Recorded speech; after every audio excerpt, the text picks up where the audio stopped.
Sir, you're muted if you're trying to talk to us.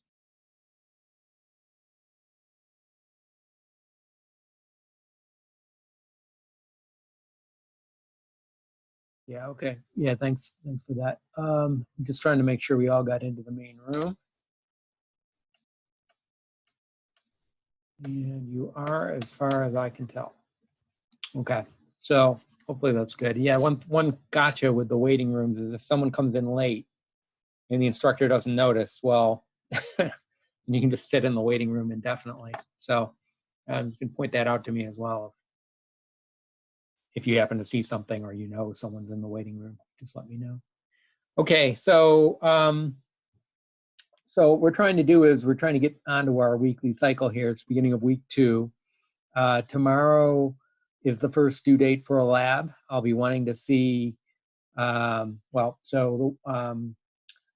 plan to finish up discussion of the topics for the next week's assignment today. And then that should leave tomorrow for briefing what I expect for the next week. So you can all get started on that immediately. And then hopefully switching over right away into a grading mode. So I'll be asking each one of you to take over and share your screen in rotation so I can see what you've done. I want to see your rollerball. I want to see where you are with Haunted Jaunt, finished or not. Show me where you are. And when we're done with all of that, then I would expect that I'll just kind of hang around in a teaching hour mode where you guys can grab me easily if you have ongoing questions. And in fact, I know there's been some questions about some of the stuff that's due tomorrow. So if I can end a little bit on the early side, I will also do that. And then come right back in as I've been doing. So please hang around if you have any, certainly hang around if you have questions due tomorrow, but you can hang around if you have questions on anything. Okay. All right. So what we've done is we've kind of gone over the basics of ProBuilder. I didn't put out a new copy of of my cheater notes, but I will try to do that soon. I just want to let you know there are online tutorials. I mean, you probably guessed that. If you just Google Unity ProBuilder and then look for tutorials on that page, you'll see a link to a bunch of YouTube tutorials. There's not as many as I'd like. They're not as up to date as I'd like. There's some gotcha with the tutorials, but they're by the people that are actually developing ProBuilder, so it's pretty authoritative. And certainly they have a lot more facility with it than I do. So if after we're done with our coverage and you are still confused about certain things, that's a place to look. Also, the assignment for next week will include having your own objects in a Unity application. And actually, yeah, creating the application is another topic. Hopefully, maybe I can get into that today. If not, that'll have to go at the beginning of the hour tomorrow. Just make a very simple application just so we can, kind of get into it and get a user's eye view of your objects. But anyway, I'm going to ask you to make some stuff of some description using ProBuilder for next week. That'll be the main part of the work. And there are, one of the main things ProBuilder is for building so-called level geometry. So making buildings or, if you played any kind of computer games, they're in some kind of a geometric environment, sometimes pretty abstract, sometimes it's supposed to be something real.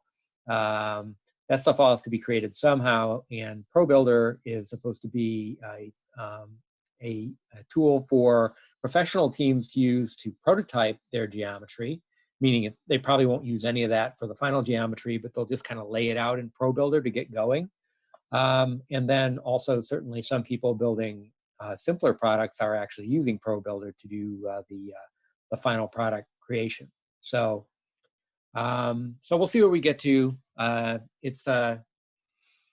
It's a bit of an experiment. First year we're dealing with it, so I'll be looking for your feedback as to how usable it is, and some of that should be obvious, I guess, with what you're able to do with it with a week of part-time work.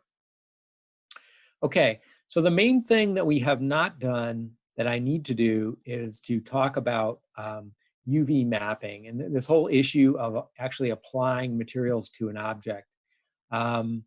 You can see, this is the Unity app I was in at the end of the hour last time. And you can see, just to recall, we selected edges. So what we did is we downloaded some free materials. We loaded those in the ProBuilder material palette. And then we saw that you can go and you can select by individual faces and you can put a material in, or, and I think I've done this, but if I haven't, well, let's do it right now. If your job is even simpler than that, you basically just need a material applied to the entire object, every face of the object, and you're not all that particular about the details. Then you can bring your object in. Here's my new square. Pull it a little bit. Oops, no. Go into object mode, pull it a little bit out of the way. Okay. And now with it selected, remember the Alt2, Alt3 buttons are mapped to the material. So here you see it's kind of, I guess I only got 2 and 3 mapped.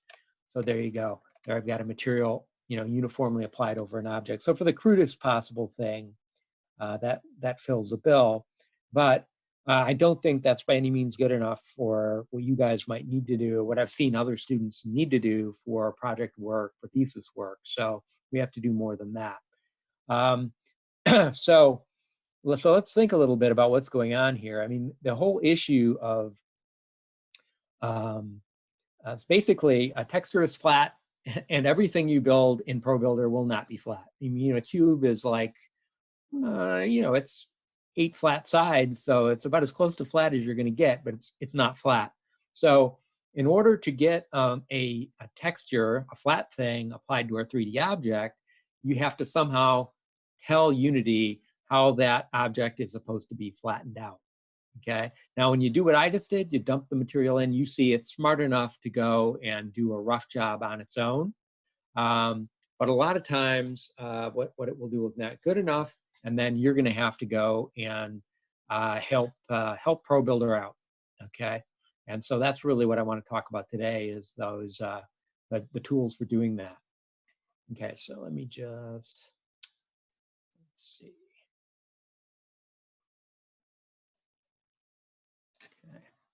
Got things in my way here. So what I'm going to do is let's go back to this object I was working on before. Let's take this object. Remember the checkbox thing, make it kind of go away, become invisible. Now just focus on the object that we want to work on.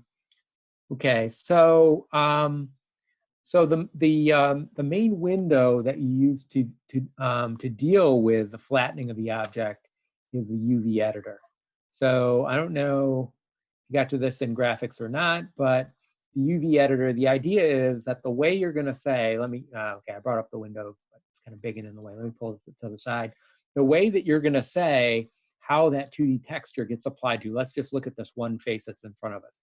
How is it supposed to get applied? I mean, do you expect ProBuilder to kind of just fit that texture, that image onto the square as best it can, and the whole image should be on the square? Sometimes that's what you want. Sometimes that's totally not what you want. Okay, so what you need to tell it is for each one of these endpoints, on each of these vertices, 4 vertices on this one polygon, you need to say where they go on the texture. And if you say where those 4 go, then by interpolating for the points in between, it can go and do its job and apply the 2D thing to your 3D object.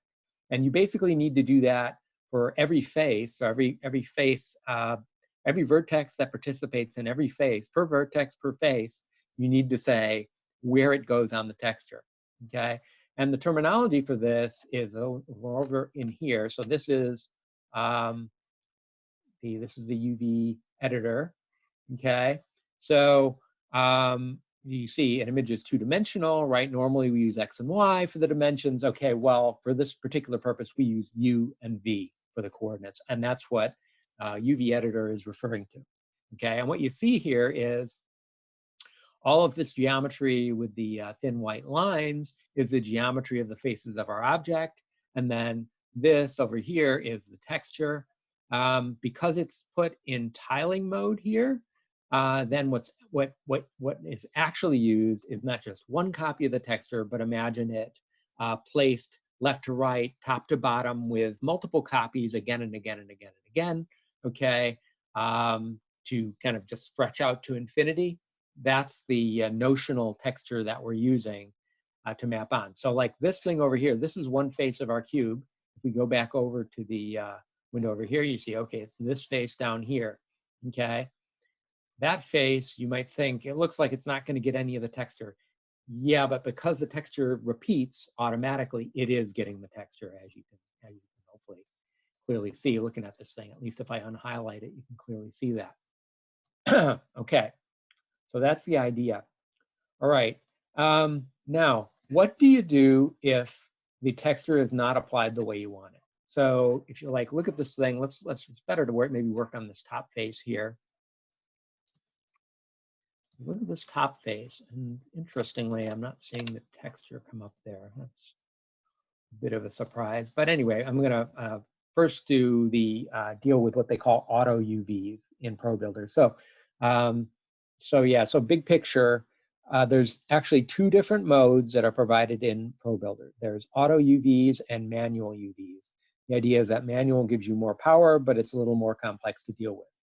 Okay, if you look at a tool like a Blender, a 3ds, 3D Max, a Maya, you will see that they have a whole lot more functionality than even the manual mode here in terms of what they provide for UVs.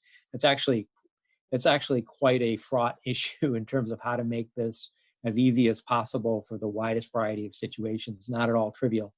Okay, all right, so I'm going to start out in the automatic mode. Okay, and let's see what we can do here. So if we,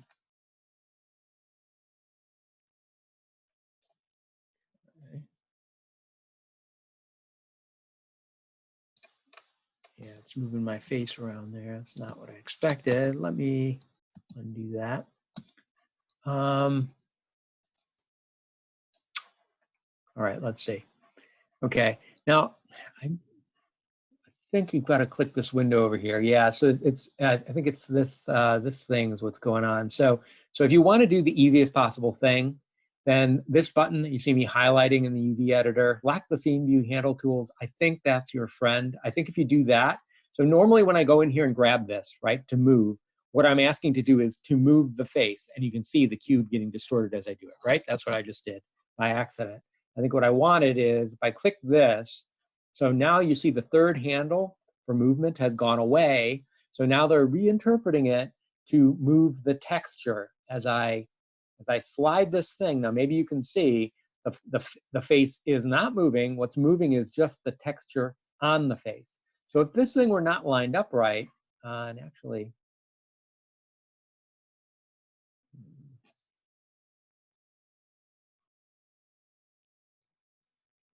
yeah, I'm not sure why.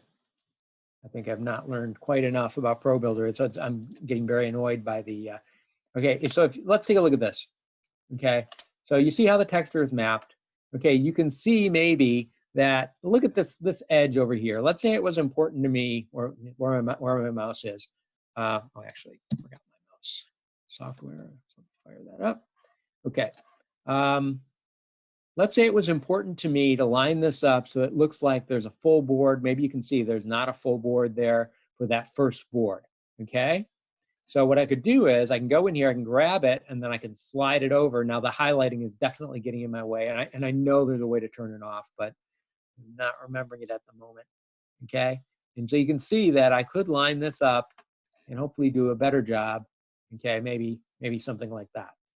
And now when it's selected, you see over here on the right, as I'm moving the texture over here in the UV window, things are changing. Now they don't update immediately. You have to kind of let go of the handle and then you'll see that it updates. So basically it's moving around. So what are we messing with? What did I say? We're assigning each one of these four vertices for this face UV coordinates, which means they sit somewhere in the UV plane over here with my texture. Okay, so we should expect that as the texture moves around, the UV coordinates have to change, and sure enough, they do, and that makes it look like this face over here is traveling around. okay? Because that's the most basic thing, that everything's okay, except that there's some little alignment problem, then you can go in and grab it. Oh yeah, by the way, I'm sure you can grab in the middle and you can move in 2 dimensions at once, you know, dandy, okay? Now you can do more than that. You can also rotate and you can also scale here. So if you come into the UV editor and click the rotate tool, okay, let's say, so in this case, okay, let me click away again so you can see. Let's say I need the boards to go in the opposite direction, because for this widget, boards are never in this direction, they're always in the other direction. Okay, easy to fix. Select your face, rotate mode. You can go in and grab it.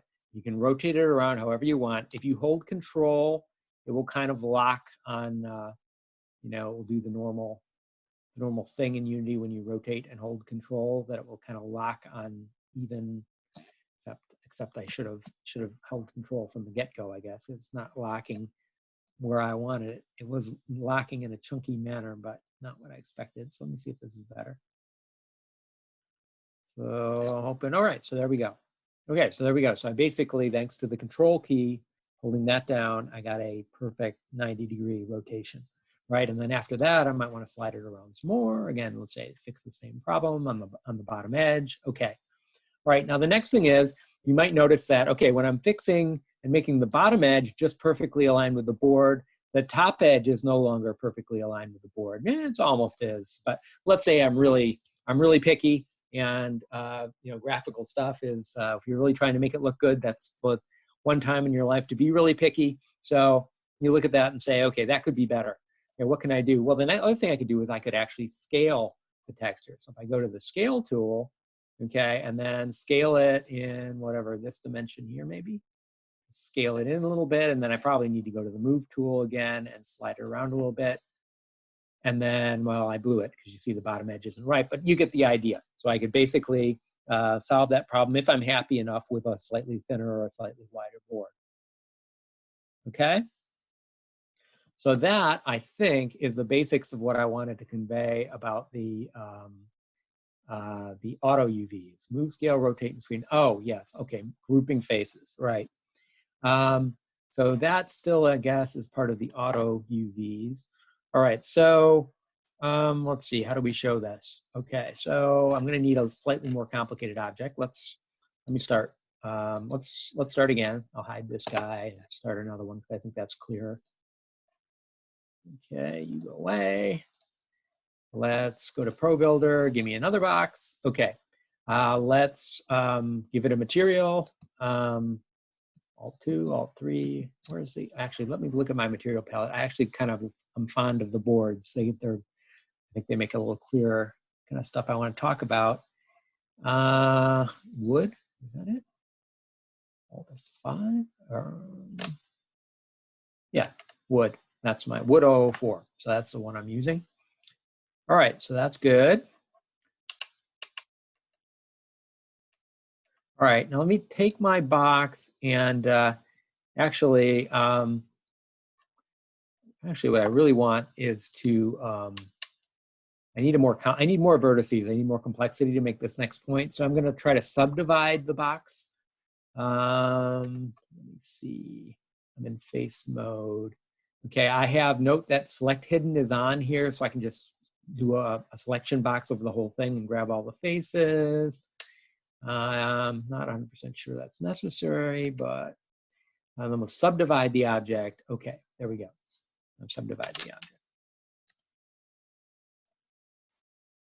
All right.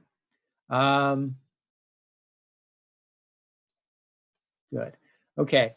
Now, the point I'm trying to make is that when you're doing anything more complicated, right? This classroom stuff is even to, you know, I'm hoping you guys aren't going to just give me a bunch of cubes a week from tomorrow.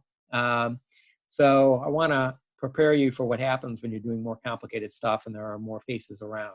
Okay, so one of the things that can happen is that you can, basically things can get out of sync where they shouldn't, and you end up with weird stuff happening at boundaries. And that actually may be happening here to a certain extent. Let me go here and move the texture around. Yeah, so you can see that, you know, stuff can happen. So do you see what's happening here? So between these two faces, Something is not right, especially after I mess it up there, right? You see it's got like half a board in there or a quarter of a board. So let's say that's not acceptable to me, okay? So what you can do is you can basically take two faces where the texture should be transitioned smoothly across them, okay? Well, actually, there's a better learning point here.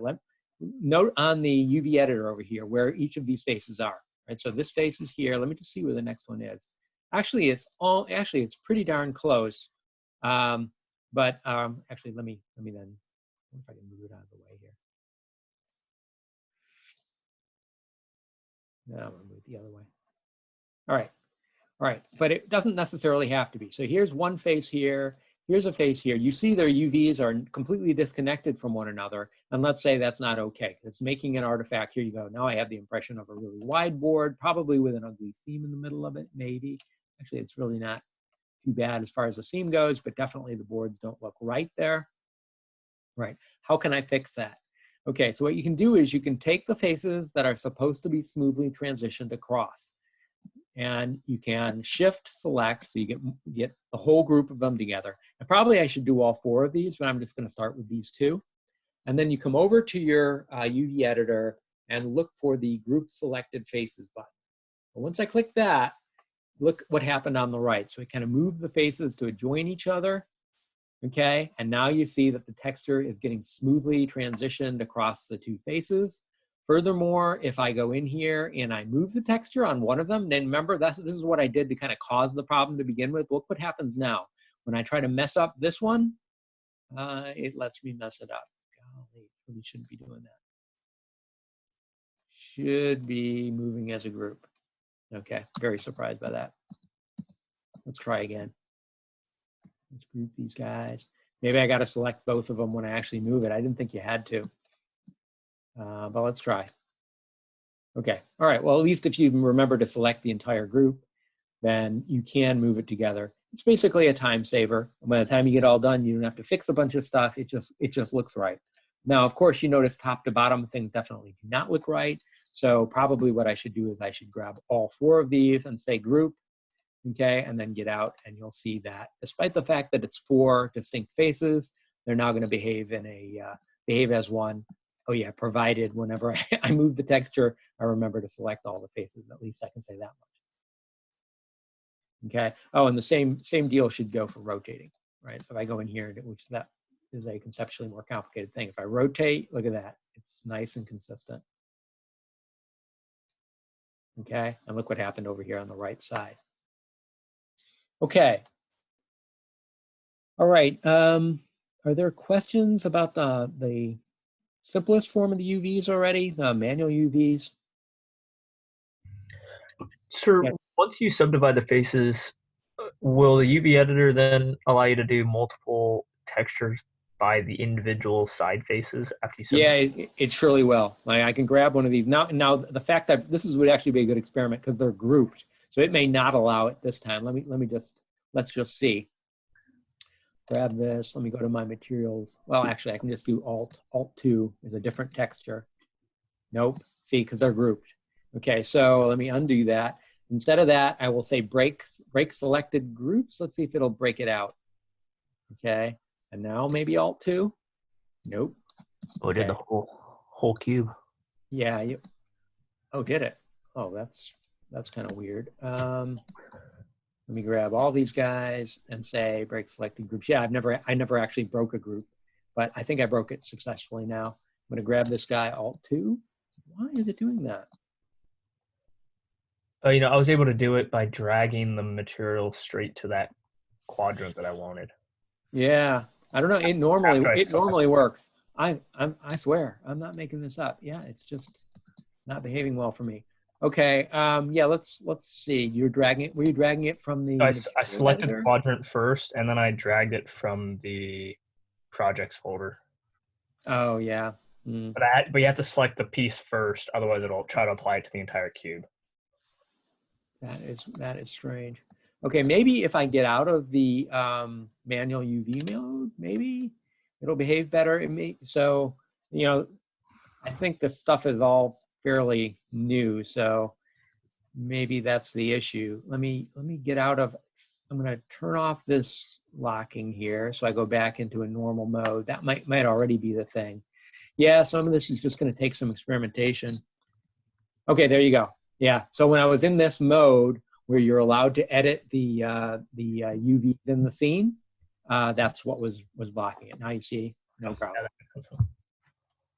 Okay. All right, other questions? Okay, then let's do the manual mode.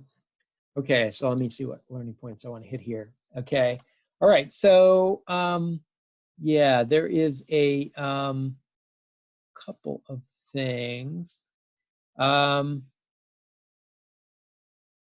One of these may be actually done just as well by grouping. I really actually wonder. Yeah, I don't know. The manual mode, yeah, I'm afraid I'm not going to give a very satisfying view of what happens in the manual mode. But one thing you can see is I can come over here. I don't think I could do that with the other mode. You can actually drag the UV coordinates around over on the right-hand side. So that's seems to be very much with the spirit of a manual mode. You can see what's going on here. Let's see.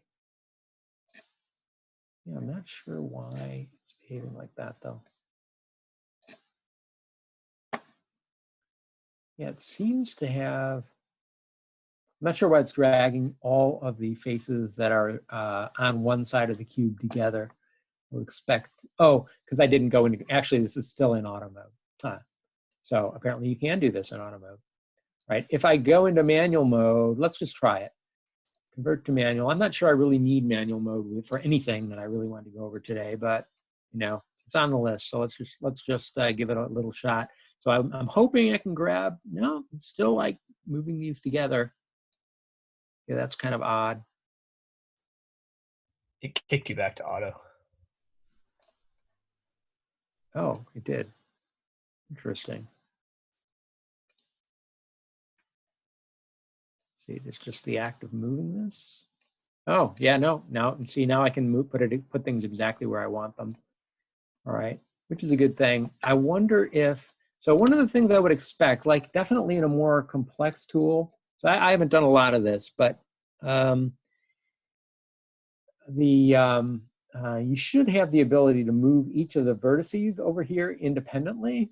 And I'm kind of, let me just see if I go over here, pick vertex. Oh yeah, sure. There's like, just go into vertex mode. So like this whole menu in the middle is new in manual mode. And now I can go and I can grab one vertex. Let me grab, actually, let's go back to a face so I can see where this face is. Okay, so it's over here. Let me pull the face out, get it kind of on its own. All right. Now I want to show you what happens. Actually, you know what? Again, this texture is not a great one to do what I want to do. Let me grab this one because this one has the wood texture on it. Okay, I'm just going to get it separate from the other faces just so you can see what I want to show you. Okay, now if you look, everything's nice and hunky-dory over here right now, okay? But what I can do, just to kind of show you the power that you have, this isn't a sensible application, but I can just show you what kind of thing you can do. If you go into vertex mode, now you can grab each of those individual vertices and move it around, or you should be able to. Let me see. Seem to be lying here. Let me see. Move tool, okay. Please let me move you. Okay, now as I move this, look what happens over on the image. You see I can't mouse click over on it. Hopefully you see it moving on the top surface of the cube, right? Okay, so you see that just because the face is a square, the UV coordinates do not have to form a square. It could be anything over on the other side. And that might seem, you know, totally useless to you from the get-go, but it's really not. You know, and a lot of times when people are doing more complicated things, like let's say like a human face as an example of something that's kind of ridiculously difficult to do really well, the face may end up mapped over. I mean, there is no easy, nice big flat surface on the human face, right? So it's almost like meaningless to talk about keeping the shape when you're in the UV space. And furthermore, A face is something that, so if you look at your kind of how the texture is getting mapped over, the face is often much more important than anything else that is in the object. So the face deserves kind of a lion's share of the real estate, and kind of just resizing it and reshaping it might be part of the agenda there.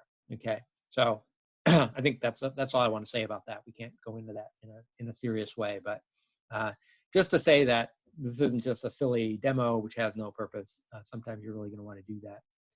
Okay, now the last thing I want to well, hang on, let me check that list again. Yeah, exporting the template. Yeah, right. So sometimes it is handy to go be able to go into an art tool like a GIMP. So we're going to actually use GIMP now. So you might want to fire it up if you haven't used GIMP for a while. Make sure you still have it and it's running. Because one of the things I'd like to ask you to do is to use GIMP, because, I mean, let's say you had to do, I don't know, so this is, well, for example, you saw my rocket, right, the other day. Let me just use that for an example. It's just a silly example, but let me go over to it, turn it on. See it? Okay, so it was UV map slightly. Okay, you see how I have like the USA on there, right? Okay, so like and you see like some of the sides are black and some are white, yet it's just one texture. It's like, how do you do that, right? If you need alphanumeric stuff, if you needed to, let's say there's you know, just something. It might just be that you just need to basically do like touch-up work, like when someone touches up a photograph, it just doesn't look the way you want it, okay? So for all of these reasons, you might want to actually bring your texture into an art tool, a GIMP, a Photoshop, possibly another tool, but you want to be sure that it can handle transparent textures, because good chance if you're doing this at all, you might need transparency eventually. That's what I actually want to do right now. So that's one of the things I'm probably going to ask you to do for a week from Tuesday. So we're going to go into GIMP, but actually let me just let me get out of the rocket. Let me go back to my cube. All right. So the point is, if I just go, you could just do this. You can go into your art tool. You can start drawing, you know, USA on a new texture, right? You can export it, but where is that USA actually going to come up on the object? Okay. Now, when it's something as simple as the only thing I need is USA somewhere on this object, it almost doesn't matter where it is on the texture, because you can slide the texture around and make it work. All right. But for more complicated applications where there's more than just one set of initials, you won't have that luxury. So you might want to be able to see in the art tool where whatever you're drawing in the art tool is going to end up on the object. And that's what this button is for, this camera here. So this basically saves a view of where the UVs are out to an image. So I'm not actually going to do that. I think that's more than we need to do right now. And I'll warn you that it wouldn't probably like my the way my UVs are set up here, because it pretty much wants to take a picture of just something that's the size of the texture that's already mapped in. So that's like a separate issue. I don't think we'll get enough value out of it to actually go there right now. So let's just go directly into GIMP. And let's make a texture from scratch. Let's say I'm just going to kind of redo what I did with my rocket example. If we wanted our faces to be basically just a flat black, a flat white, and maybe with a word on the side, a word somewhere, let's get set up for that. So we can go File, Create. So you've got to, actually New. Okay, you got to decide how big you want it to be. So, you know, 1024 by 1024. Usually powers of 2 are what we want for textures, even still today. And then you might want to go in the advanced option and make sure that the background color is set the way you want it to be. In this case, I don't care, but if you wanted transparency, it's often a lot easier to just start with transparency as the background color. But I don't care for this. I'm not trying to use transparency right now. I'm going to go with that. So that should be all right. So there's my thing. My background color apparently is black. Okay, so if I wanted to do like a black and white color scheme, and if I don't mind doing the slide around dance like we've been doing this hour to make the white things white and the black things black, what I can do is I could just, you know, like, let's see, I can probably like just select half of this, like with a rectangle select tool. Maybe that'll work. And I think that should limit the bucket fill. Let's see. Okay, there we go. So now I've got half the pixels white, half black. So if I need a face to be black, I'll move it in black territory, white, move it into white territory. And then if I need some words, let's put some words down so I can grab the text and go in here and I don't know. Oh, of course, just my luck, the words are coming out in white. So let me see, let's change the color, make it blue. Okay. Okay, I'm gonna come over here. Come on, be my friend tool. I gotta click, I guess I gotta click into the thing. Yeah, I think I blew it. Gotta try again. All right, let me go down here. Huh. Blue, click in, please. Yeah, it's still not right. It's still coming out in white. Not sure why that is. Maybe because I just didn't accept it. Okay, there we go. So I can do NPS. All right, there we go, NPS. All right, fine. Okay, so let's say I'm happy with that. I'm a simple person. So here we go. Let's take it out. Let's bring it into Unity and see the whole shebang, okay? So first thing you're gonna need to do is export it as probably a PNG or a JPEG. I'd recommend a PNG. I'm gonna go put this in a handy location for me. Okay, I've got an assets directory. So I'll just call this nps.png. Okay, I'm gonna just accept the defaults. Okay, boom, done with that. All right. Now I need to bring that texture into Unity. Get rid of my UV map, right? So this is a normal, this is not a ProBuilder thing. You bring textures into Unity all the time. So this is a Unity thing. I'm gonna go up to the project level here. And I already have a materials directory, which is kind of handy. I had that for my Saturn example. I'll put my new material right in the same directory. Okay, first I gotta get the texture in and then I'll make a material from it. Okay, so I'm gonna go and find my texture. Over here, here's my nps.png. I'm gonna just drag it over there. Okay, boom, it's imported, there it is. Okay, now I'm gonna need to make a new material. So I'm gonna right click here and say create material. Okay, go into the material, double click it. I need the inspector, I need the inspector. And then I can go and for the albedo, remember the albedo is the color. Again, I'm just gonna do this simply. I can go over here and you see every texture is showing up here. I can just select my NPS texture over there, okay? And I should be done. Maybe I wanna name my material. Let me maybe do that. Guess I gotta do it in the project window. We'll call it NPS map. Okay, NPS material. Okay, awesome. All right, now what I can do is I can bring that, I can put it on my palette, right? I can put it on my ProBuilder palette. I think I can just drag it right over onto the cube. Yeah, it is a mess though. You see it, you see the one square I assigned a texture to still remembers the old texture. Let's see, let's give that one the NPS one too. All right, great. Okay, and now what would we have to do? Well, you guys know, right? We'd have to do the dance where we slide those textures around. So I didn't help myself by putting, actually, let's make a new cube. So just to show, it doesn't have to be this hard. Life doesn't have to be this hard. If I just make a new cube, get rid of the old guy. Okay, make a new guy. I have a million things called cube here. ProBuilder, where are you? Okay, there's my new cube. Okay, let me grab my mat, drag it over there, drop it on. Okay, All right, so you see what it's doing. It's kind of just fitting it all to the sides of the cube. Not what I had in mind, but that's fine. I'm going to fix it. Okay. And then, okay, let's say I needed the top to be black. Okay, how would we do that, right?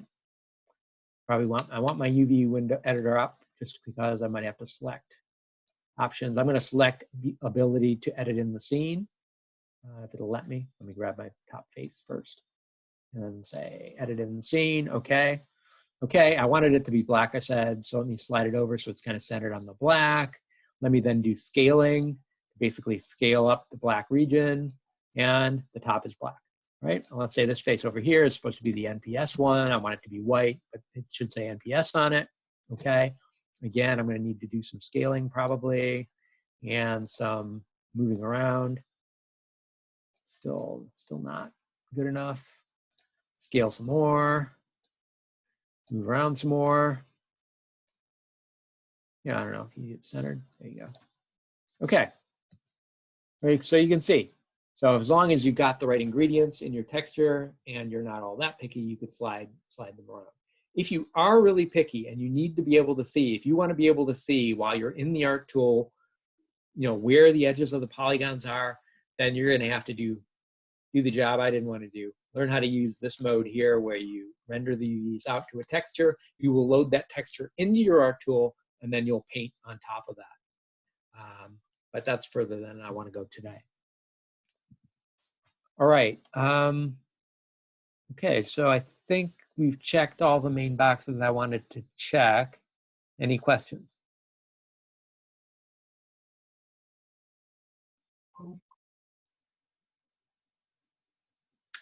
Okay, I do want to say, I think it goes without saying, but ProBuilder is a small tool, but it still can do way more than I showed you. I think the worst omission probably is symmetry. So you could, let me just say a couple words about it and then I'll call it a day. So there is a way to make objects, force objects into having certain symmetries. Like let's say you're building a car, right? It'd be hard enough. You saw my car. It's absolutely terrible. I'm hoping you can do better than I can. But one thing for sure, the left half of the car needs to be the same as the right half of the car, right? And you don't want to be, unless you've got an eagle eye and a rock solid hand, you probably don't want to be building those two sides independently and just trusting to your reflexes to make it symmetrical, right? You'd like some help from the tool, okay? It does have the ability to do that. Essentially, the way you would do it is you would basically just model half of the car, and then you would say, okay, now, boom, pop in another copy, which is the other half. Then you would have to deal with connecting the two halves together, but that is really relatively easily done. Okay, and the thing I'm talking about is this mirror objects is the thing where I'm clicking on. It's not active at the moment, but that would be the functionality that you'd want to use, and then possibly merge objects to put it together. I haven't done it, so I'm not sure the best tool to stick the objects together. There's more than one way to do that. Okay. All right, unless there are questions about that, then I'm calling it for today. Please hang around if you have questions about anything. Okay. See you guys later. 1 o'clock tomorrow, don't forget.